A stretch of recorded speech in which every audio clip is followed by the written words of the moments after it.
یہ وہ شخص ہے جس کے حوالے سے ہم نے آپ کو کچھ عرصہ پہلے بھی بتایا تھا کہ یہ وہ ایک ایسا شخص ہے کہ جس نے سویڈن میں قرآن پاک کی بے حرمتی کئی بار کی تھی۔ سویڈن میں قرآن پاک کی بے حرمتی کرنے والے ملعون شخص کو گولی مار کر ہلاک کر دیا گیا ہے۔ تارکین وطن سلوان سبا مومیکا، اس شخص نے متعدد بار قرآن پاک کو جلانے کی ناپاک جسارت کی تھی۔ واقعے کی تفصیلات جاننے کے لیے ہمارے ساتھ موجود ہیں سویڈن سے ہمارے نمائندے آصف شبیر صاحب، ان سے بات کرتے ہیں۔ السلام علیکم آصف، ہمیں بتائیے گا کہ سلوان کے قتل کے حوالے سے اب تک کیا تفصیلات سامنے آئی ہیں؟ جی بالکل، 38 سالہ عراقی ریفیوجی سلوان جو کہ سویڈن میں مقیم تھا، جس نے متعدد بار قرآن مجید کی بے حرمتی کی تھی، اسے گزشتہ رات 11 بجے اس کے اپارٹمنٹ میں گولیاں مار کے اس وقت قتل کیا گیا جب وہ ٹک ٹاک کے اوپر لائیو سٹریمنگ کر رہا تھا۔ اور بیسیکلی اس کے اوپر آج ایک مقدمے کی سماعت تھی اس کی، جو اس نے ماضی میں 2023 کے اندر متعدد بار قرآن مجید کی بے حرمتی کی تھی، اس کی آج سماعت تھی، لیکن اس سماعت سے پہلے ہی اسے گولیاں مار کے قتل کر دیا گیا ہے۔ اور اس کے بعد پورے سویڈن کے اندر جتنا بھی لوکل میڈیا ہے یا پھر انٹرنیشنل میڈیا ہے، وہ اس خبر کو کوریج دے رہا ہے کہ یہ قتل کون کر سکتا ہے، یہ قتل کس طرح سے ہوا ہے۔ بیسیکلی پولیس اس کے اوپر انویسٹیگیشن کر رہی ہے اور آنے والے دن اس کے اندر بہت ہی اہمیت اختیار کر سکتے ہیں۔ اچھا، ہمیں کہا کہ 5 لوگوں کو گرفتار بھی کیا گیا ہے، ان کے بارے میں کیا تفصیل دے سکتے ہیں آپ؟ جی بالکل، پولیس نے 5 لوگوں کو گرفتار کیا ہے اس ایریا سے جہاں پہ یہ رہ رہا تھا بیسیکلی، لیکن پولیس نے ابھی تک شناخت کسی کی بھی ظاہر نہیں کی۔ لیکن ایک بات جو محسوس کرنے میں آ رہی ہے وہ یہ ہے کہ پولیس اس میٹر میں بہت زیادہ سنجیدہ ہے۔ ان کی پولیس رپورٹ سامنے آ رہی ہیں، ان کی ایکٹیویٹیز سامنے آ رہی ہیں کہ ایک یہاں پہ یہ جو مرڈر ہوا ہے، یہ آخر کیا ود ان سویڈن یہ ایکٹیویٹی پلان ہوئی ہے یا پھر آؤٹ آف کنٹری پلان ہوئی ہے، یہ ہوا سب کچھ کیسے ہے۔ اور اس کے اوپر جو 5 لوگ انہوں نے گرفتار کیے ہیں، حراست میں لیا ہے، ان کی جو شناخت بالکل بھی وہ سامنے نہیں لے کے آ رہے۔ حالانکہ میڈیا نے پوچھنے کی کوشش بھی کی ہے کہ آخر وہ کون ہے، بتایا جائے، سامنے لایا جائے، لیکن فی الحال وہ ان کے سامنے کسی کو بھی سامنے نہیں لے کے آ رہے۔ اچھا، اب اس حوالے سے جو سویڈن کے پرائم منسٹر ہیں، انہوں نے بھی یہ بات کی ہے کہ اس قتل میں کوئی بیرونی طاقت یا بیرونی ممالک ملوث ہو سکتے ہیں۔ جی، سویڈن کے وزیر اعظم نے اس خبر کے اوپر بہت سنجیدگی سے ایکشن لیتے ہوئے تمام سیکیورٹی اداروں کو یہ جو ہے حکم دیا ہے کہ ایز سون ایز پاسبل اس سارے میٹر کی انویسٹیگیشن کی جائے۔ اور ان کا یہ بھی کہنا ہے کہ یہ قتل کوئی آؤٹ آف کنٹری سے بھی پلان ہو سکتا ہے۔ ان کا اشارہ کسی تنظیم کی طرف بھی ہے، کیونکہ یہ شخص بیسیکلی عراق کا تھا، اور جب اس نے گستاخی کی، بے حرمتی کی، تو عراق نے سویڈن سے یہ کہا کہ یہ ہمیں ہمارے حوالے کیا جائے۔ پھر ایران کا بھی ان پہ پریشر تھا، اور کچھ عراق اور ایران میں مقیم کچھ ڈفرینٹ تنظیمیں ہیں، ان کے تھریٹس بھی تھے اس کو، سلمان کو انڈیویجولی بھی اور اسٹیٹ وائز بھی سویڈن کو کہا گیا تھا کہ ہم جو ہے اس کو ٹارگٹ کر سکتے ہیں۔ تو شاید وزیر اعظم کا اشارہ اس طرف بھی ہے کہ کسی تنظیم نے اسے ٹارگٹ کیا ہو، یا کسی انڈیویجول کی بھی یہ ایکٹیویٹی ہو سکتی ہے، جو کہ کروڑوں مسلمانوں کی دل آزاری ہوئی ہے، جذبات مجروح ہوئے ہیں، لیکن سویڈن اسے جو ہے وہ سویڈن فریڈم آف سپیچ کا نام دیتا آیا ہے۔ اور علمیہ کی بات یہ ہے، ان کا سسٹم اس طرح کا ہے کہ جب اس نے پروٹیسٹ کے دوران قرآن مجید کو جلایا تھا تو اس کی پرمیشن اس نے باقاعدہ لی تھی کہ میں نے یہ ایکٹیویٹی کرنی ہے، تو سویڈن نے اس کی اجازت دی تھی کہ یہ فریڈم آف سپیچ ہے، جس کے اوپر پوری دنیا میں بہت زیادہ پروٹیسٹ ہوئے، انکلوڈنگ پاکستان، عراق، سعودی عربیہ، تمام جتنے بھی اسلامک کنٹریز ہیں وہاں پہ اس کے اندر پروٹیسٹ ہوئے تھے، لیکن کوئی خبر سامنے نہیں آئی تھی۔ اگر آپ کو یاد ہو، ہم نے 365 کے اوپر آج سے کچھ ہفتے پہلے رسمس نامی جو ہے ملون، اس کی بھی ہم نے خبر دی تھی کہ اس نے بھی گستاخی کی تھی اور اس کو 6 مہینے کی قید کی سزا ہوئی تھی، لیکن اس کے کیس کی سماعت تھی، گورنمنٹ نے کچھ نہیں کیا، اور کسی نے اٹھ کے جو ہے یہ ایکٹیویٹی کر دی ہے کہ اس کو جو ہے اس گولیاں مار کے بھون دیا ہے اس وقت جب وہ ٹک ٹاک کے اوپر ایک لائیو سٹریم کر رہا تھا۔ امریکہ کو آگ، سیلاب اور طوفان جیسی قدرتی آفات کے بعد ایک اور مشکل کا سامنا کرنا پڑا ہے۔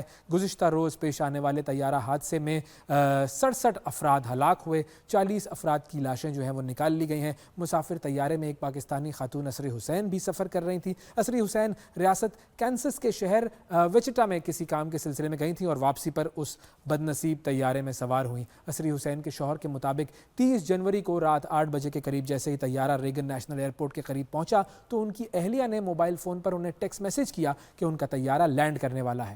بدقسمتی سے یہ اسرا حسین کا یہ آخری پیغام ثابت ہوا۔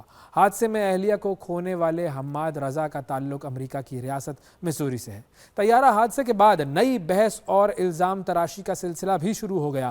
ٹرمپ نے حادثے کا ذمہ دار جو بائیڈن اور ڈیموکریٹک پارٹی کو ٹھہرایا۔ وائٹ ہاؤس میں خطاب کے دوران ڈونلڈ ٹرمپ نے دعویٰ کیا کہ فیڈرل ایوییشن اتھارٹی میں نااہل اور ڈسیبلڈ لوگوں کی بھرتیاں حادثے کی وجہ بنی۔ ٹرمپ نے سابق صدور جو بائیڈن اور براک اوباما کو کافی تنقید کا نشانہ بناتے ہوئے ان پر الزام عائد کیا کہ انہوں نے ٹریفک کنٹرول کی نوکریوں کے لیے ایسے لوگوں کو بھرتی کیا جو کہ معمولی ذہانت کے حامل تھے اور اس نوکری کے لیے بہترین ذہانت کی ضرورت ہوتی ہے۔ اسی حوالے سے وزیر دفاع پیٹ ہیگسٹ نے یہ بھی کہا کہ فوجی ہیلی کاپٹر تربیتی مشن پر تھا جس دوران غلطیاں ہوئیں۔ میڈیا رپورٹس کے مطابق امریکہ کی فیڈرل ایوییشن اتھارٹی کے سربراہ نے ایلون مسک کے ساتھ اختلافات کے باعث ٹرمپ کی حلف برداری سے پہلے ہی اپنے عہدے سے استعفیٰ دے دیا تھا اور حادثے کے وقت FAA میں سربراہ اور نائب سربراہ سمیت 8 اسامیاں خالی تھیں۔ دوسری طرف حادثے کی جو بنیادی وجوہات جاننے کے لیے تحقیقاتی ٹیموں نے کام شروع کر دیا ہے۔ ابتدائی رپورٹس میں مسافر طیارے اور فوجی ہیلی کاپٹر کے آپس میں ٹکرانے کی کچھ وجوہات سامنے آئی ہیں۔ رپورٹس کے مطابق رونلڈ ریگن ایئرپورٹ کا کنٹرول ٹاور سٹاف کی کمی کا شکار تھا۔ 2 کی جگہ 1 کنٹرولر سے کام لیے جانے کا انکشاف ہوا ہے۔ ایک روز پہلے بھی ایک پرواز کو راستہ تبدیل کرنے پر زور دیا گیا تھا۔ حادثے کا شکار مسافر طیارے کے پائلٹ کو آخری لمحے میں ہدایت دی گئی کہ وہ رن وے تبدیل کر لے، جس کے بعد جہاز نے رخ تبدیل کر لیا۔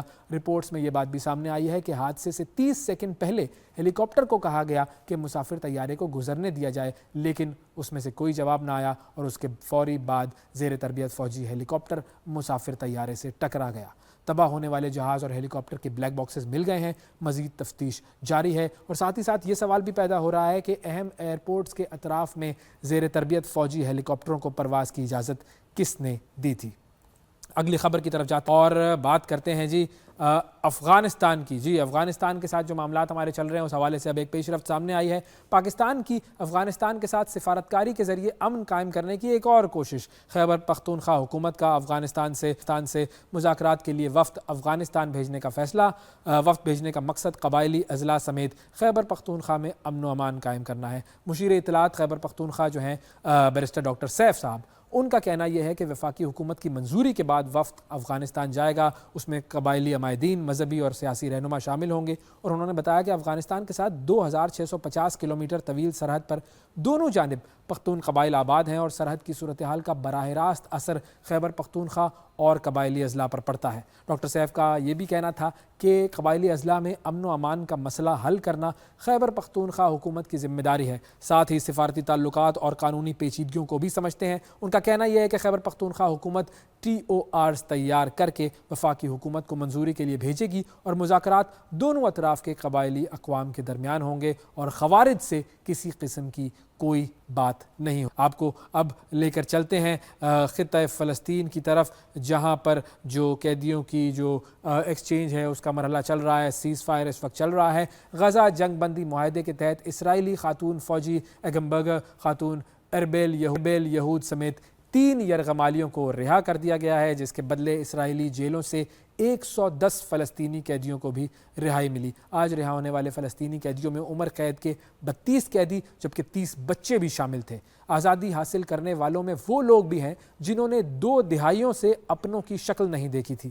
ہر فلسطینی قیدی کی کہانی اشک بار کر دیتی ہے۔ ایک کہانی آپ کو بتاتے ہیں محمد عمر زاہد کی، ایک ایسا نام جو 2 دہائیوں تک قید کی تاریکی میں گم رہا۔ اس کا بیٹا عبداللہ اپنے والد کی قید کے دوران پیدا ہوا۔ عبداللہ نے صرف تصویروں میں اپنے والد کو دیکھا۔ جب محمد عمر اپنے گھر واپس آیا تو اس کی آنکھوں میں خوشی کے ساتھ ساتھ اداسی بھی تھی، کیونکہ بیٹے کی راہ تکتے تکتے محمد عمر کی والدہ اس دنیا سے جا چکی تھی۔ یہ صرف محمد عمر کی ہی کہانی نہیں ہے، ایسے ان گنت بیٹے، والد، بھائی اسرائیل کے عقوبت خانوں میں کئی دہائیوں سے قید ہیں۔ اسی طرح گزشتہ روز رہائی پانے والوں میں 47 سالہ حسین نصر بھی شامل تھے، جنہوں نے اپنی نصف زندگی اسرائیلی جیلوں میں گزار دی۔ حسین نصر 22 سال قبل اسرائیلی فوج کی جانب سے گرفتار کیے گئے تھے اور اس وقت ان کی اہلیہ حاملہ تھیں، اور حسین نصر کی گرفتاری کے بعد ان کی بیٹی پیدا ہوئی جو کہ اب 21 سال کی ہے، ایک بیٹی 22 سال کی ہے۔ دونوں بیٹیوں نے والد کو پہلی بار گلے سے لگایا۔ جو مناظر آپ اس وقت اسکرین پر دیکھ رہے ہیں، آپ کو اندازہ ہو چلا ہوگا کہ یہ جو جدائی تھی، 22 سال کی جدائی، یہ کتنی بڑی جدائی تھی، اور آج ان گھروں پر کیا سما ہے۔ آگے بڑھتے ہیں اور آپ کو لے کر چلتے ہیں جی سویڈن کی طرف، جہاں سے ایک خبر سامنے آئی ہے، اور یہ خبر ہے اس شخص کے بارے میں